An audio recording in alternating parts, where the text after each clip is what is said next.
اهلا بيكم. اكيد كل واحد فينا فاكر لقطة او فرصة ضايعة غيرت مسار ماتش او بطولة بحالها، وطبعا مفيش لعيب معصوم من الخطأ. انا النهاردة جاي اقولك عن اقوى 8 لقطات شفتهم بعيني ضاعوا وغيروا مسار ماتش وبطولة. بس طالما الفيديو وصلك ما تنساش تعمل اللايك والشير والسبسكرايب، وتتعلم وتكتب لي في الكومنت الحلقة عجبتك ولا لا. يلا نخش في الفيديو على طول.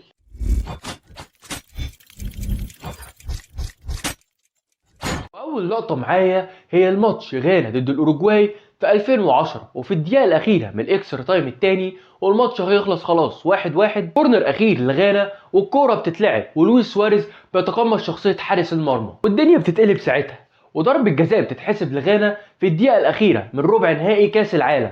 ساعتها لو غانا كانت كسبت كانت هتصعد لنص نهائي، وطبعا هتزود مقاعد افريقيا ل5 مقاعد مش 4. وقارة افريقيا باكملها بتحتفل ان خلاص غانا شبه وصلت نص نهائي كاس العالم، وبيخش للتصويب اساموا جيان اللي ما بيضيعش خالص. وطبعا كلنا فاكرين اللقطة والكرة اللي بيشوطها في نص الجون ولكن بتيجي في العارضة وبتضيع. اللقطة السابعة اللي معايا هي من دوري ابطال اوروبا 2012، الماتش السيمي فاينل ما بين تشيلسي وبرشلونة على قلب الكامب نو، ماتش العودة. وماتش الذهاب كان ساعتها بيخلص 1-0 لتشيلسي في قلب الستانفورد بريدج، ودروجبا هو اللي دخل الجون. ونروح للقطة اللي انا عايز اكلمكم عليها، 2-1 لبرشلونة في الشوط الثاني واخر ربع ساعة، وبرشلونة محتاجة ان هي تدخل جون ثالث عشان تصعد. وساعتها بالمناسبة برشلونة اصلا كان نافخ تشيلسي في الماتش ده حرفيا، وسلسلة هجمات ضايعة لا تنتهي. زي ما قلت لك اخر ربع ساعة والكورة في قلب ال 18، تصرف ساذج الحقيقة من دروجبا وضربة جزاء بتتحسب على تشيلسي. وساعتها ميسي بيخش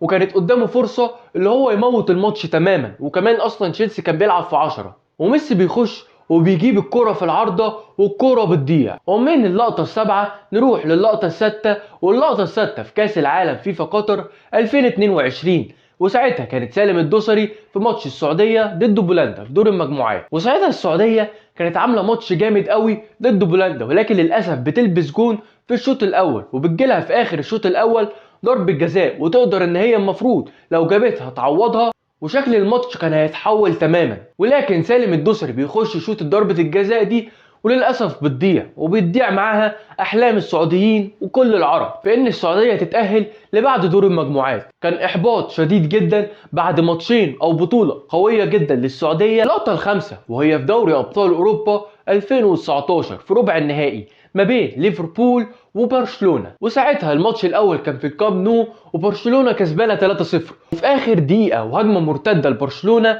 وميسي بيدي الكورة لعثمان ديمبلي، وعثمان ديمبلي بيشوط الكورة بكل تخاذل، وساعتها ميسي بنشوفه بيقع على الارض اكنه عارف ايه اللي هيحصل في الانفيلد الاسبوع اللي بعديه. وطبعا كلنا فاكرين المعجزه بتاعت الانفيلد والريمونتادا ال 4-0 ضد برشلونه، وساعتها ليفربول بتصعد الى نص النهائي. وانا حطيت اللقطه دي ليه؟ لان انا شايف ان دي كانت اخر حاجه اللي كسرت العمود الفقري لبرشلونه. وركز بقى معايا كده يا باشا، ونروح للقطه الرابعه في نهائي كاس العالم 2014 اللي كان ما بين المانيا والارجنتين. وساعتها في الشوط الاول كوره بتتشتت من نوير بتنزل في نص الملعب على راس توني كروس بخطأ فادح بيرجعها تاني لل 18، وساعتها هيجواين انفرد بالجون. بس هيجواين في لقطه غريبه جدا الكوره بتقلش من رجليه وبتطلع بعيد عن الجون تماما. يعني انا كنت متقبل ان الكرة نوير يصدها الكرة تطلع في السماء، لكن ما تطلعش بالمنظر ده خالص من رجليه. طبعا كلنا فاكرين اللي حصل في الماتش ده،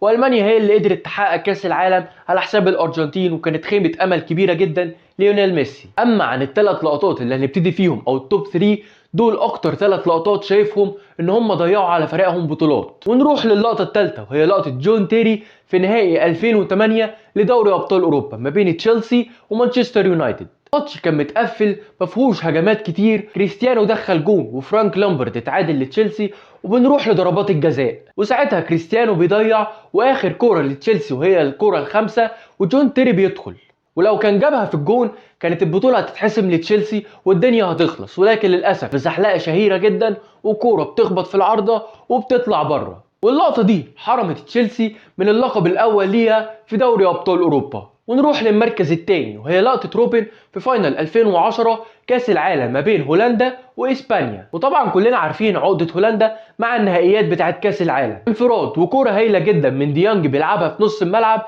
بيروح انفراد لروبن، وروبن ساعتها بيشوط الكرة في رجل ايكر كاساس والكرة بتضيع وبيضيع معاها احلام كل الهولنديين. اللقطه دي لو كانت دخلت جون كانت هتحلم اسبانيا باللقب بتاعها وكانت هتدي له هولندا. ومعلش مش هطول عليك ونروح لاقوى لقطه انا شايفها، وكانت في نهائي كاس العالم 2022 اللي كان في قطر. طبعا كلنا فاكرين النهائي ده ما بين فرنسا والارجنتين، وماتش مولع جدا و3-3 في الدقيقه 121 والاكسترا تايم التاني والماتش هيخلص خالص. سبحان الله بنلاقي الكوره على حدود ال 18 لكولو مواني، خلاص احلام الارجنتين بتتبخر واللقب هيروح لفرنسا، ولكن مارتينيز عمل جراند كار بلغه الجمباز كده كان جامد جدا وانقذ فريقه من خساره تاريخيه في كاس العالم. وساعتها بنروح لضربات الجزاء والارجنتين بتقدر تحقق اللقب الثالث ليها. بس كده ما تنساش تعمل اللايك والشير والسبسكرايب وتكتب لي في الكومنتات الحلقه عجبتك ولا لا.